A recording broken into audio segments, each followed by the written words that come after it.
2 दिन रुक जाओ। इन लोगों ने लार्ज स्केल के ऊपर वोट काटने का षड्यंत्र शुरू कर दिया है दिल्ली के अंदर। मेरे पास सबूत आ गए, मेरे पास गवाह आ गए। तुम्हारी पोल खोलूंगा, पूरे देश के सामने पोल खोलूंगा। और पूरे आज पंजाब में एक घटना घटी, एक बहुत बड़ा हादसा होने से बच गया। पूर्व उप मुख्यमंत्री सुखबीर बादल के ऊपर किसी ने गोली चलाने की कोशिश की, लेकिन पंजाब पुलिस की मुस्तैदी की वजह से और उनके अच्छे काम की वजह से एक बहुत बड़ा हादसा होते होते बच गया। सुखबीर बादल सुरक्षित हैं। मैं इस घटना की कड़े से कड़े शब्दों में निंदा करता हूं, लेकिन एक बात साफ है कि पंजाब और पंजाबियों को बदनाम करने की एक बहुत बड़ी साजिश रची जा रही है और इसके पीछे बहुत बड़ी बड़ी ताकतें इन्वॉल्व हैं जो पंजाब को और पंजाबियों को बदनाम करना चाहती हैं। आज जिस तरह से पंजाब पुलिस ने न केवल इस घटना को रोका, पर एक मिसाल पेश की है पूरे देश के सामने कि किस तरह से कानून व्यवस्था को मुस्तैदी से बरकरार रखा जा सकता है। मैं पंजाब पुलिस की बहुत तारीफ करता हूं कि उन्होंने स्थिति को काबू किया। और एक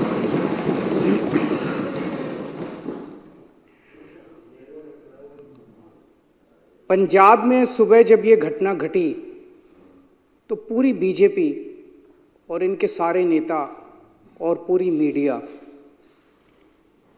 पंजाब में लॉ एंड ऑर्डर की पोजीशन को उठाना चालू कर दिया।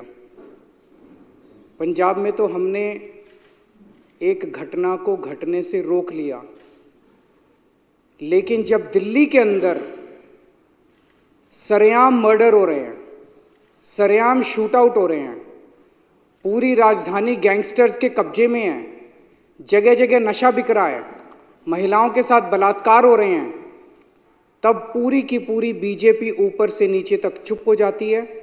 और जब इनसे पूछा जाए तो इनके बड़े बड़े नेता कहते हैं क्राइम तो मुद्दा ही नहीं है, दिल्ली में लॉ एंड ऑर्डर तो मुद्दा ही नहीं है।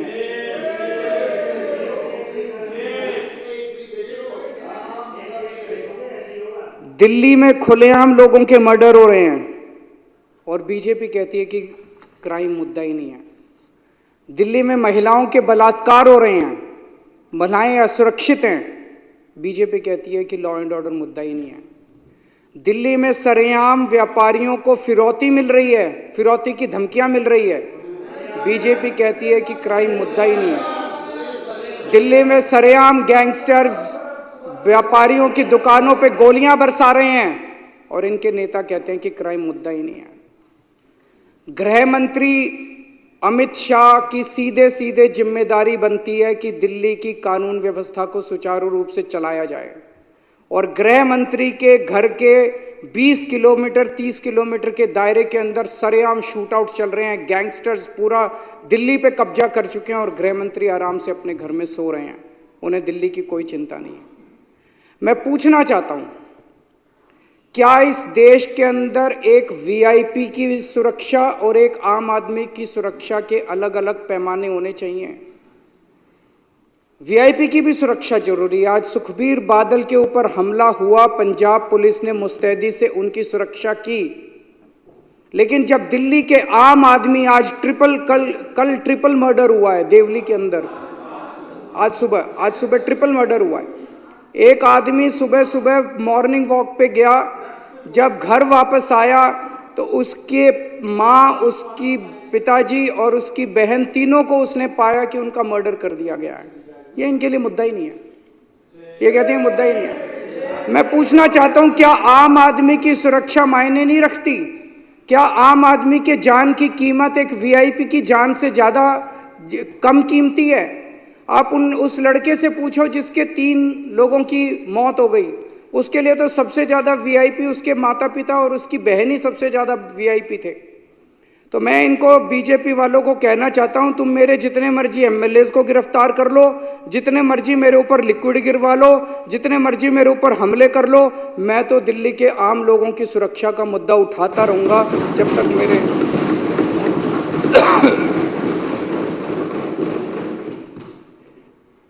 अब मैं दो शब्द दिल्ली की ड्रग व्यवस्था के ऊपर, ड्रग्स का जो माहौल दिल्ली के अंदर हो रहा है जिस पे अभी चर्चा चल रही है। मैं दिल्ली में जगह जगह कोने कोने में जा रहा हूं। इस टाइम कानून व्यवस्था इतनी ज़्यादा चरमरा गई है, खासतौर से जब से अमित शाह जी देश के गृह मंत्री बने हैं और उन्होंने दिल्ली की कानून व्यवस्था को संभाला है, तब से दिल्ली के अंदर पूरी दिल्ली की कानून व्यवस्था लगभग खत्म हो चुकी है। मैं काफ़ी समय चुप रहा क्योंकि मैं इस पे राजनीति नहीं करना चाहता था, लेकिन जब धीरे धीरे स्थिति कंट्रोल होने की बजाय बद से बदतर होती गई तो मेरे से चुप नहीं रहा गया, क्योंकि दिल्ली मेरे ही लोग हैं। पिछले कई दिनों से जब से मैं दिल्ली के कोने कोने में जा रहा हूं, जहां भी कोई कत्ल होता है, जहां भी कोई वारदात होती है, मैं जाता हूं, लोगों से मिलता हूं। जहां जाता हूं लोग कहते हैं जी नशे की बात, कोने कोने में नशा बिक रहा है। मैं परसों माननीय मुख्यमंत्री जी कालका जी की, इनकी विधानसभा कालका जी है, कालका जी के क्षेत्र में गया, वहां पे पदयात्रा होनी थी। मैं पदयात्रा कर रहा था, लोग मेरे कान में आके बोल रहे थे। लोगों को डर लगता है बात करते हुए भी, लोग मेरे कान, सर नशे की बात भी उठाओ सर हर दुकान के अंदर नशा बिक रहा है सर, हर दुकान में नशा बिक रहा है, किराने की दुकान में नशा बिक रहा है, पान वाले की दुकान में नशा बिक रहा है, पनवारी की दुकान में नशा बिक रहा है। कोने कोने में दिल्ली को इन्होंने नशे का व्यापार बना दिया। पूरी दिल्ली के अंदर चाहे अमीर हो चाहे गरीब हो, किसी का भी बच्चा, किसी का भी फैमिली मेंबर नशे से परे नहीं है। इस टाइम स्कूलों में नशा बिक रहा है, हर कोने कोने के अंदर नशा बिक रहा है। मुद्दा ये, और पिछले 5 साल में ये नशा बहुत ज्यादा बढ़ गया है। एक मैं रिपोर्ट पढ़ रहा था, ये archives.today करके कोई वेबसाइट है, इसमें लिखा हुआ है कि कठपुतली colony, a DDA official says that ever since he joined work in the area in 2021, as many as 300 people have died due to drugs। एक कठपुतली कॉलोनी, अकेली कठपुतली कॉलोनी के अंदर नशे की वजह से DDA का अफसर कह रहा है कि 300 बच्चों की मौत हो चुकी है एक कॉलोनी के अंदर। ये कोई छोटी बात नहीं है। मैं इनसे भी कहना चाहता हूं कि राजनीति अलग है, लेकिन हमारे बच्चे मर रहे हैं। हम सब लोगों को मिलकर साथ काम करना चाहिए, बच्चों को बचाने के लिए काम करना चाहिए। इस पर राजनीति नहीं होनी चाहिए। ये नशा आ कहां से रहा है? दिल्ली में तो नशा पैदा होता नहीं है, हमारे दिल्ली के अंदर तो नशा मैन्युफैक्चर भी नहीं होता। ये नशा आ कहां से रहा है? मैं इस सम्मानित सदन के समक्ष कुछ डेटा रखना, कुछ इंसिडेंट्स रखना चाहता हूं। कहां से आ रहा है मुझे भी नहीं, लेकिन कुछ इंसिडेंट्स हैं। 1 अक्टूबर को दिल्ली के महिपालपुर में 562 किलो कोकेन और 40 किलो मैरिजुआना पकड़ा गया। ये गुजरात से आया था। 10 अक्टूबर को 208 kilo cocaine Ramesh Nagar waste Delhi से पकड़ी गई। ये गुजरात से आई थी। जब इन दोनों का पता चला यहां गुजरात से, अंकलेश्वर से आए थे, तो 13 अक्टूबर को अंकलेश्वर में वहां पे जब रेड हुई तो वहां 518 किलो और कोकेन मिली। ये सारी मिला के 1289 किलो कोकेन और 40 किलो मैरिजुआना था, जिसकी कीमत 13,000 करोड़ रुपए थी। सारी गुजरात से आई थी। भाई साहब, आपके भी बच्चे हैं, आपके भी बीवी, आपके भी पड़ोसी, आपके भी रिश्तेदार, बोल लेने दो मेरे को। 15 नवंबर को नारकोटिक्स कंट्रोल ब्यूरो ने गुजरात पुलिस और इंडियन नेवी के साथ जॉइंट ऑपरेशन में 700 किलो गुजरात के तट के ऊपर 700 किलो नशा पकड़ा और 82 किलो, उसी दिन जॉइंट ऑपरेशन में दिल्ली से 82 किलो कोकेन पकड़ी गई, जिसकी कीमत 4,500 करोड़ थी। वो भी गुजरात से पकड़ा गया। अप्रैल 2024 में पंजाब पुलिस ने 48 किलो हीरोइन पकड़ी, जो कि गुजरात के समुद्री तट से आई थी। मई 2022 में गुजरात ATS ने दिल्ली और उत्तर प्रदेश पुलिस से के साथ मिलके उत्तर प्रदेश के मुजफ्फरनगर के एक घर से 775 करोड़ रुपए की 155 किलो हीरोइन पकड़ी, जो गुजरात से आई थी। इलेक्शन कमीशन ने 20 मई को अपनी प्रेस रिलीज में बताया है कि कैसे गुजरात जो है वो देश में नशे का गढ़ बन गया है। उनकी प्रेस रिलीज में लिखा है कि लोकसभा चुनाव के दौरान 30,959 करोड़ रुपए की ड्रग्स पकड़ी गई, जिसमें से 1189 यानी कि 30% नशा केवल गुजरात से पकड़ा गया। ये इलेक्शन कमीशन का डेटा है। गुजरात के अंदर फैक्ट्रियां चल रही हैं नशा बनाने की, नशा मैन्युफैक्चर करने की और नशा प्रोसेस करने की। गुजरात में फैक्ट्री चल रही है। अवकार ड्रग्स लिमिटेड अंकलेश्वर में चल रही है। अवसर एंटरप्राइजेज अंकलेश्वर में चल रही है। सेखा गांव भरूच डिस्ट्रिक्ट में एक केमिकल फैक्ट्री चल रही है जहां पे मैन्युफैक्चरिंग होती है। सावली तालुका वडोदरा के अंदर एक अंडर कंस्ट्रक्शन फैसिलिटी है जहां पे नशे का मैन्युफैक्चर होता है। खुलेआम फैक्ट्रियां चल रही हैं गुजरात के अंदर जहां पे। और ये नशा आता कहां से है? रॉ मटेरियल कहां से आता है? रॉ मटेरियल आता है समुद्र के रास्ते। गुजरात का जो पोर्ट्स है, मुंद्रा पोर्ट खासकर, सितंबर 2021 में 3000 किलो हीरोइन पकड़ी गई मुंद्रा समुद्री पोर्ट से।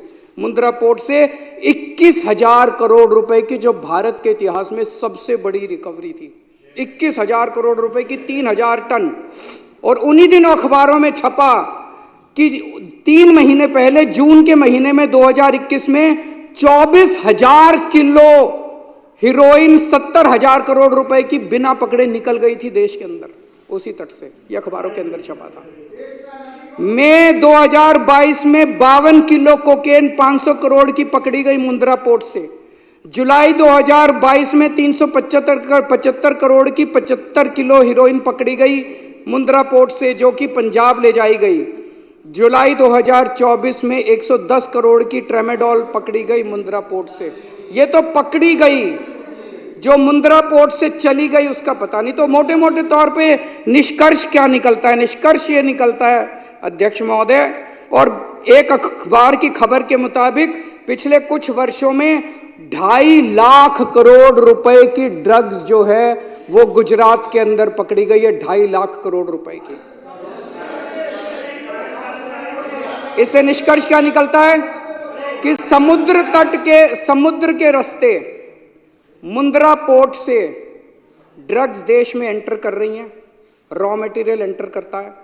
गुजरात के अंदर ढेर सारी फैक्ट्रियां लगी हुई हैं और उन फैक्ट्रियों के अंदर उसकी मैन्युफैक्चरिंग होती है, प्रोसेसिंग होती है और वहां से पूरे देश के अंदर बांटी जाती है। पंजाब, उत्तर प्रदेश, हरियाणा, राजस्थान, मध्य प्रदेश, कहीं भी आज नशा पकड़ा जा रहा है। पता चला कहां से आया? गुजरात से आया। ये वायर मैगजीन की एक रिपोर्ट है जिसने मुंद्रा पोर्ट कौन कंट्रोल करता है? इनके दोस्त अडानी कंट्रोल करते हैं। उनके अच्छा महावर जी, अच्छी बात नहीं है ये महावर जी, अब ये ठीक नहीं है प्लीज। ये वायर मैगजीन की रिपोर्ट है जो कहती है कि जब अडानी ग्रुप से ये प्रश्न पूछे गए उनके पास इसका कोई जवाब नहीं था। ये प्रश्न खड़े करता है। मैं किसी पे दोषारोपण नहीं करता, लेकिन हम देश के नागरिक हैं, आजाद नागरिक हैं। हमारे बच्चों का भविष्य का सवाल है। पूरे देश के एक पूरी पीढ़ी खराब हो जाएगी। पूरे देश को नशे के अंदर झोंका जा रहा है और ये बहुत बड़ा षड्यंत्र चल रहा है। तो प्रश्न तो उठता है, इस देश के अंदर नशा कंट्रोल करने की जिम्मेदारी एक व्यक्ति के ऊपर है, गृह मंत्री अमित शाह। अमित शाह की जिम्मेदारी है कि पूरे देश के अंदर नशा कंट्रोल करे। उनकी आंखों के नीचे, उनकी निगरानी के नीचे पूरे देश में नशा बट रहा है और गुजरात से नशा आ रहा है। नंबर 1। नंबर 2, गुजरात उनका होम स्टेट है। उनका होम स्टेट आज गुजरात गढ़ बन गया है नशे का। और मैं गुजरातियों के लिए भी मेरे मन में सहानुभूति है, क्योंकि गुजरात से जो नशा निकल रहा है वो गुजरात के अंदर भी पूरी तरह, गुजरात के बच्चे, गुजरात के युवा भी नशे के अंदर धकेले जा रहे हैं। तीसरी चीज, जिस पोर्ट से नशा आ रहा है हम सब जानते हैं वो अमित शाह जी के दोस्त हैं। अमित शाह जी का होम स्टेट, अमित शाह जी की निगरानी और अमित शाह जी का दोस्त जिस पोर्ट के जरिए आ रहा है, इतने बड़े स्तर के ऊपर नशा क्या बिना सरकारी संरक्षण या बिना सरकारी लापरवाही के हो सकता है? नहीं हो सकता। तो लोग ये प्रश्न कर रहे हैं कि क्या इसमें सरकारी मिलीभगत भी हो रही है पूरे देश के अंदर जो नशा बिक रहा है? और अगर सरकारी मिलीभगत है तो वो केवल नीचे के लेवल की है या टॉप तक मिलीभगत है? हमारी पूरी पीढ़ी का सवाल है। दिल्ली के ये सारी रिसर्च मैंने क्यों की है, सारी रिसर्च क्यों, क्योंकि पिछले दिनों में जहां जा रहा हूं, कल शालीमार बाग की झुग्गियों के अंदर गया, इनसे पूछिए जिससे मैं बात करूं वही कहे सर यहाँ नशा बहुत बिक रहा है, सर यहाँ नशा बहुत बिक रहा है। मैं परसों कालका जी गया, सर यहाँ नशा बहुत बिक रहा है, सर यहाँ नशा बहुत बिक रहा है। मैं जहां जा रहा हूं वहीं लोग नशे की बात कर रहे हैं। दिल्ली के अंदर पूरी दिल्ली के लोग, पूरे देश के लोग नशे से पीड़ित हैं। हमारे पूरे देश के युवाओं की भविष्य का सवाल है अध्यक्ष महोदय। इसीलिए मैं चाहता हूं कि अमित शाह जी इस देश की खातिर नशे के ऊपर एक्शन लेना, ठोस कदम उठाना चालू करें, नहीं तो जनता के मुंह बंद नहीं कर पाएंगे वो, जब जनता कहेगी कि सरकारी संरक्षण नशा करने वालों को मिल रहा है। तीसरी बात मैं ये उठाना चाहता हूं जो जरूरी है, वो है बिजली की। अध्यक्ष महोदय, अभी पिछले दिनों जब मैंने सुना कि अमेरिका के जस्टिस डिपार्टमेंट ने अडानी ग्रुप के ऊपर आरोप लगाए हैं, और जो मैंने मोटा मोटा पढ़ा कि अडानी ग्रुप 12,000 मेगावाट की सोलर एनर्जी बनाने की उन्होंने फैक्ट्री लगा ली कि सोलर एनर्जी बनाएंगे, लेकिन वो बिजली इतनी महंगी दे रहे थे, इतनी महंगी दे रहे थे कि कोई भी राज्य सरकार खरीदने को तैयार नहीं थी। तो अडानी ग्रुप ने बहुत महंगी बिजली जो है वो रिश्वत दे के केंद्र सरकार के अफसरों को रिश्वत दी, राज्य सरकार के अफसरों को रिश्वत दी, और वो महंगी बिजली उन्होंने कई राज्य सरकारों को बेची। मेरे को बताया गया कि गुजरात के अंदर अडानी ग्रुप ने 2021 में गुजरात में 2 रुपए 83 पैसे यूनिट बिजली थी। एक साल में 2021 में 2 रुपए 83 पैसे यूनिट बिजली थी अडानी देता था। 2022 में ये बढ़ा के 8 रुपए 83 पैसे कर दी, 4 गुना बिजली के रेट कर दिए मात्र एक साल में, क्योंकि बीजेपी की सरकार है, बीजेपी इनके साथ मिली हुई है। आज इस सदन के अंदर मैं पूरी जिम्मेदारी के साथ बताना चाहता हूं, खुलासा करना चाहता हूं कि मेरे ऊपर जब मैं मुख्यमंत्री था, मेरे पर प्रेशर डाला गया कि दिल्ली की बिजली कंपनियों को अडानी को सौंप दो। अगर आज मैंने दिल्ली की बिजली कंपनियों को अडानी को सौंप दिया होता, मैं दिल्ली के लोगों को कहना चाहता हूं कि आप बिजली खपत करने लायक नहीं बचते। दिल्ली में बिजली इतनी महंगी हो जाती, इतनी महंगी हो जाती कि ना दिल्ली सरकार सब्सिडी दे पाती और ना आप अपनी कमाई से दिल्ली की बिजली का अपना बिल भर पाते। जब मैंने बंद कर दी, मैंने मना कर दिया कि मैं अडानी ग्रुप को नहीं सौंपूंगा बिजली कंपनियां, आज मैं सोच रहा था ये खुलासा होने के बाद कहीं यही तो कारण नहीं था जिस वजह से मुझे जेल डाला गया कि वो नाराज हो गए। मैं आज बीजेपी वालों को चैलेंज करके बोलता हूं, चुनाव के पहले तुम ऐलान कर दो कि अगर तुम्हारी सरकार बनती है तुम अडानी को दिल्ली की बिजली कंपनियां नहीं दोगे। जैसे ही दिल्ली में सरकार, अगर गलती से इनकी सरकार बन गई, अगर दिल्ली के अंदर लोगों ने बीजेपी को वोट दे दिया, सबसे पहली कैबिनेट मीटिंग के अंदर ये दिल्ली की बिजली कंपनियों को अडानी को सौंप देंगे और दिल्ली में लोगों को बिजली इस्तेमाल करनी मुश्किल हो जाएगी। लोगों की पूरी तनख्वाह बिजली का बिल भरने में निकल जाएगी। माननीय अध्यक्ष महोदय, और आखिर में मैं इनका बहुत बड़ा पर्दाफाश करने जा रहा हूं, 2 दिन रुक जाओ। इन लोगों ने लार्ज स्केल के ऊपर वोट काटने का षड्यंत्र शुरू कर दिया है दिल्ली के अंदर। मेरे पास सबूत आ गए, मेरे पास गवाह आ गए। तुम्हारी पोल खोलूंगा, पूरे देश के सामने पोल खोलूंगा और पूरे देश को बताऊंगा कि कैसे तुम महाराष्ट्र चुनाव जीते, कैसे तुम हरियाणा चुनाव जीते और किस तरह से तुम चुनाव जीतते हो। ईमानदारी से चुनाव नहीं जीतते तुम लोग। मैं ये जो नशे के खिलाफ प्रस्ताव सदन में रखा गया, इसका समर्थन करता हूं।